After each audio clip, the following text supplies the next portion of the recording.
Student, welcome back to my channel easy learning 100%। तो student, आज मैं आपको स्टैंडर्ड सेकेंड का इंग्लिश का चैप्टर नंबर 4.5 लैंग्वेज स्टडी सिखाने जा रही हूँ, जो कि है पोजीशन वर्ड्स। ओके, तो चलिए आज हम पिक्चर के थ्रू अपने पोजीशन वर्ड को समझते हैं। ये एक ग्रामर का पार्ट है। तो आज हम सीखेंगे पोजीशन मीन्स कौन सी चीज़ कहाँ पर है उसे पोजीशन कहते हैं, मीन्स उसकी पोजीशन कहाँ पर है। तो उसमें आज हम सीखेंगे कि पोजीशन वर्ड होता क्या है। तो चलिए look at the picture, read aloud and enact. तो ओह, I need my English book to complete my project. Where is it? अब ये क्या बोल रही है लेडी की, oh I need my English book, मुझे मेरी इंग्लिश की बुक चाहिए कंप्लीट करने के लिए प्रोजेक्ट। Where is it? ये कहाँ पर है? तो देखिए वो अपनी बुक को ढूंढ रही है। On the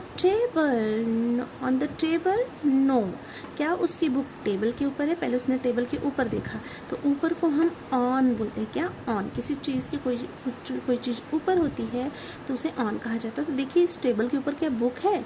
no. तो फिर यहाँ पे क्या लिखेंगे, यहाँ पे क्या बोला कि ऑन द टेबल, ये खुद से ही पूछ रही है क्या टेबल पर है। तो वो जब वो चेक करती है तो वहाँ पर नहीं होता है तो क्या बोलती है? नो। अच्छा, अब वो कहाँ चेक करिए? Near the TV. तो टीवी के पास में, नियर मीन्स पास में, कोई चीज़ हमारे पास है तो हम उसे नियर कहते हैं। सो क्या नियर द टीवी है? नो, यहाँ पे कोई बुक नहीं है। ओके, फिर अब कहाँ चेक करिए? Behind the bag. Okay, means क्या बैग के पीछे है मेरे? नो, बिहाइंड मीन्स पीछे। तो इस बैग के पीछे देखिए, उसको बेंड करके वो चेक करिए तो नो, वहाँ पर भी नहीं है। अब कहाँ चेक करिए? Under the chair. ओके, तो अब चेयर के नीचे भी चेक करिए कि कहीं चेयर के नीचे तो नहीं गिर गई है। सो नो, जब तो नो, वहाँ पर भी बुक्स नहीं है। देखिए आपको कहाँ दिख रही है? तो कोई चीज़ जब किसी चीज़ के नीचे होती है तो उसे अंडर कहते हैं। तो देखिए यहाँ पर भी नहीं है।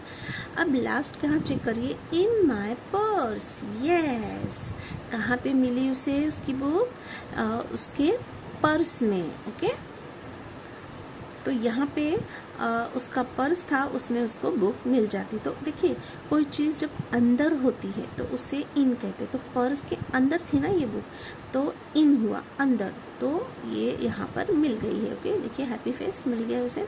तो यही सारे पोजीशन वर्ड हैं। Words that show the position are position words. अगर आपसे किसी ने पूछा what is mean of position words, आपको टीचर ने क्लासरूम में पूछ लिया कि what is mean of position words, तो आप क्या बोलेंगे? Words that show the position are position word. वो वर्ड जो शो करते हैं किसी पोजीशन को, उसे हम पोजीशन वर्ड्स कहते हैं। तो ये याद रख के रखिए, जब भी टीचर पूछे फटाक से आंसर दे दीजिए, टीचर बहुत खुश हो जाएगी आपसे। ओके, तो यहाँ पे ये कंप्लीट होता है। चलिए आगे देखते हैं। Look at the pictures and fill in the blanks. आपको यहाँ पे पिक्चर्स दिया है और यहाँ पे ब्लैंक में फिल करना है। यही सेम आपको वर्कबुक में भी है। ये जितना है ना, ये पार्ट ये पूरा वर्कबुक में है आपको, और ये पार्ट भी पूरा वर्कबुक में है। ओके, सेम आपको वर्कबुक में भी है। तो चलिए आपको दो टाइम देखने को मिल जाएगा। क्या है इसमें? The peacock is sitting dash the tree. देखिए पिकॉक कहाँ पर बैठी है? ट्री के ऊपर। तो ऊपर को हम क्या पोजीशन वर्ड लिखेंगे? On. Okay, the man is standing near the car. पास में है कार के, तो NEAR, near. Okay, next, there is water dash the jar. यहाँ पे वाटर कहाँ है? जार के अंदर, तो हम क्या लिखेंगे? इन। Okay, in.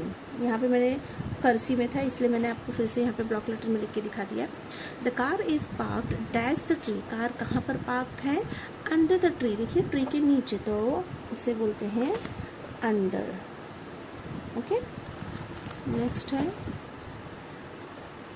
The rabbit is hiding dash the tree. Rabbit कहाँ पर है? तो बिहाइंड द ट्री। यहाँ पे लिख के दिखा देती हूँ, बिहाइंड।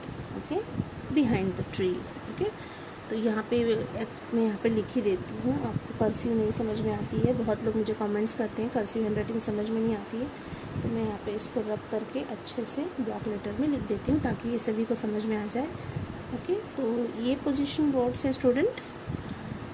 अगर आपको ये भी अगर नहीं समझ में आता तो वर्कबुक भी आप देख सकते हो, उसमें भी मैं आपको सिखाऊंगी अच्छे से। ओके, तो ये हो गया हमारा आंसर्स। चलिए अब यहाँ पे क्या दिया है? Read the following sentences and draw the picture in the box. आपको आपको यहाँ पे 2 पिक्चर्स ड्रॉ करनी है सेंटेंस के according. The Apple is on the table, क्या ड्रॉ करना है कि एक एप्पल है जो कि टेबल के ऊपर है, ऑन आया तो ऊपर, तो यहाँ पे एक टेबल ड्रॉ करना है, उसके ऊपर आपको एक एप्पल ड्रॉ करना है। Next, the ball is under the table, तो यहाँ पे बॉल कहाँ है, अंडर द टेबल यानी टेबल के नीचे, तो आपको एक टेबल ड्रॉ करना है, उसके नीचे एक बॉल ड्रॉ कर देना है। ओके, तो है ना ईजी, बहुत ईजी ड्राइंग है, आप कर सकते हैं आराम से। फिर है डू यू डू दिस, से येस और नो, अगर आप ये चीज़ करते हैं तो येस लिखना है हाँ, चीज़ नहीं करते हैं तो नो लिखना है नहीं। I write on a paper with a chalk, क्या आप पेपर पे चॉक से लिखते हैं, नो, इससे लिखते हैं पेन या पेंसिल से, चॉक से तो हम ब्लैक बोर्ड पे लिखते हैं। I wear clean uniform when I go to school, जब आप स्कूल जाते हैं तो क्या आप साफ़ सुथरे कपड़े पहनते हैं, येस, तो यहाँ पे मैं लिख देती हूँ yes. I drink my books, क्या आप बुक को पीते हैं, नो, ओके, बुक को पिया तो नहीं जा सकता, so no. I sit on my bench, आप स्कूल में अपने बेंच पे बैठते हैं, येस, यहाँ पे आपको लिख देना है yes. I keep my classroom clean, आप अपने क्लासरूम को साफ़ सुथरा रखते हैं, येस, आप वहाँ पे कचरा नहीं करते हैं तो इसका मतलब आप साफ़ सुथरा रखते हैं, yes. I give bath to my books everyday, क्या आप अपनी बुक को नहलाते हैं, किसी को अपने बुक को नहलाते हुए देखा है, नो, बिल्कुल नहीं। ओके, तो बहुत ही फ़नी हो गया, no. I ask questions and the teacher answer them, क्या टीचर बेंच पे बैठती है और आप क्वेश्चंस पूछते हैं उनसे, बिल्कुल नहीं। ओके, टीचर पूछती है और हम आंसर्स देते हैं, पोजीशन गलत है, ये बच्चा इधर बैठेगा और टीचर को वहाँ होना चाहिए, तो नो, बिल्कुल भी नहीं। ओके, टीचर क्वेश्चन पूछती है और हम आंसर्स देते हैं, राइट। अब ये स्नेक आपको फिल करना है। ओके, मैंने आपको वर्कबुक में भी ये बताया है। सो MAT मैट है, TIN टीम, फिर यहाँ पे NAP nap, PEN pen, NOT not, TREE tree, AGE age, यहाँ पे E आएगा, AGE एज, NIB निब। अगर आपको स्टूडेंट यहाँ पे समझ में नहीं आएगा तो आप वर्कबुक में देख सकते हो, उसमें पिक्चर काफ़ी क्लियर और बड़ी है। ओके, सेम है, कुछ भी चेंजेस नहीं है।